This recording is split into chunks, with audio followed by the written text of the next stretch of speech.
یدرؤون بالحسنۃ السیئہ، یہ سبق آپ سیکھ لو کہ برائی کا جواب اچھائی سے دینا سیکھ لو۔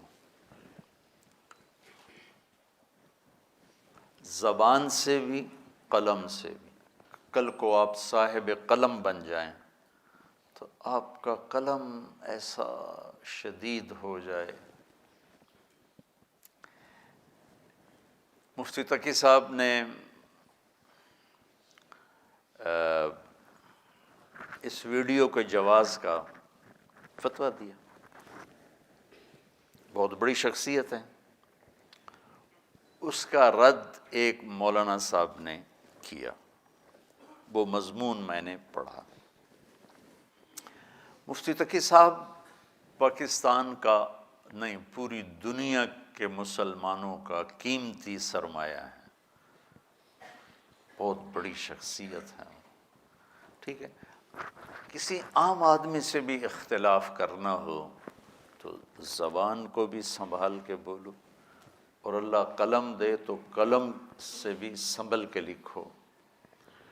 لیکن انہوں نے بس ان کو گالیاں نہیں نکالی مفتی صاحب کو، باقی انہوں نے کسر نہیں چھوڑی۔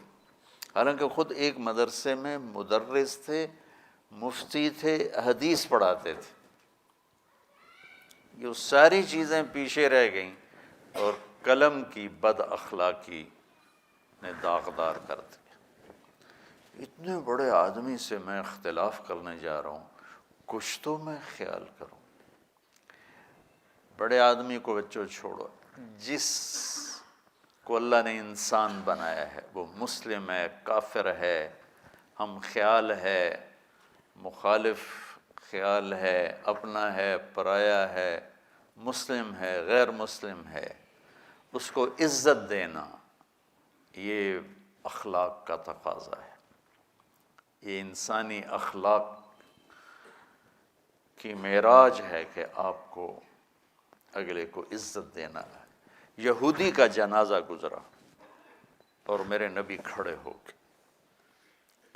لوگوں نے کہا جی یہودی ہے، ہم نے کہا معلوم ہے، یہودی کا جنازہ گزرا، میرے نبی کھڑے ہو کے۔ اللہ کے واسطے بچوں سیرت سے اثر لینا سیکھو، ماحول میں جو ہو رہا ہے اس کو آگ لگا دو، سیرت سے اثر لو کہ میرے نبی کی زندگی کیسی تھی، میرے نبی نے کیا اخلاق دکھائے، کس طرح غیر کو اپنا بنایا۔ یہودی بچہ بیمار ہوا ہے، 7 میل پیدل گئے پوچھنے کے لیے، اور اس کی ہدایت کا ذریعہ بن کے، وہ آگے مر رہا تھا تو آپ نے کہا یا غلام قل لا الہ الا اللہ، تو اس نے ایسے اپنے باپ کو دیکھا، انہوں نے کہا اطیع ابا القاسم، مان لے اس کی، تو کلمہ پڑھا اور جان نکل گئی۔ تو آپ اتنے خوش ہوئے، آپ نے فرمایا الحمدللہ الذی انقذہ بی من النار، یا اللہ تیرا شکر ہے اس نے، تو نے اسے میرے ذریعے سے جہنم سے بچا دیا۔ تو آپ سیرت تو دیکھو آپ کیا کر رہے ہیں۔ طائف والوں نے پتھر مار مار کے لہو لہان کر دیا تھا، اور آپ نے ان کا کتنا استقبال کیا۔ شام کا کھانا ان کے ساتھ بیٹھ کے کھاتے تھے، ایک شام نہیں کھانا کھایا ان کے ساتھ تو آ کے معذرت کی کہ میرے کچھ قرآن کی تلاوت رہ گئی تھی، اس کو پورا کرتے ہوئے مجھے تاخیر ہو گئی، اس لیے میں نہیں آ سکا۔ حضرت عائشہ نے پوچھا یا رسول اللہ آپ کو سب سے زیادہ تکلیف کہاں پہنچی؟ تو آپ نے فرمایا طائف میں سب سے زیادہ تکلیف پہنچی۔ آپ نے ان کے ساتھ کیا کیا؟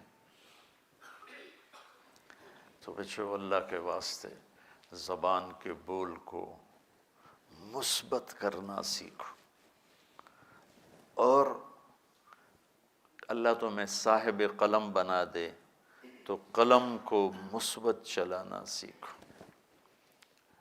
ایک گالیاں قلم سے ہوتی ہیں، ایک زبان سے ہوتی ہیں۔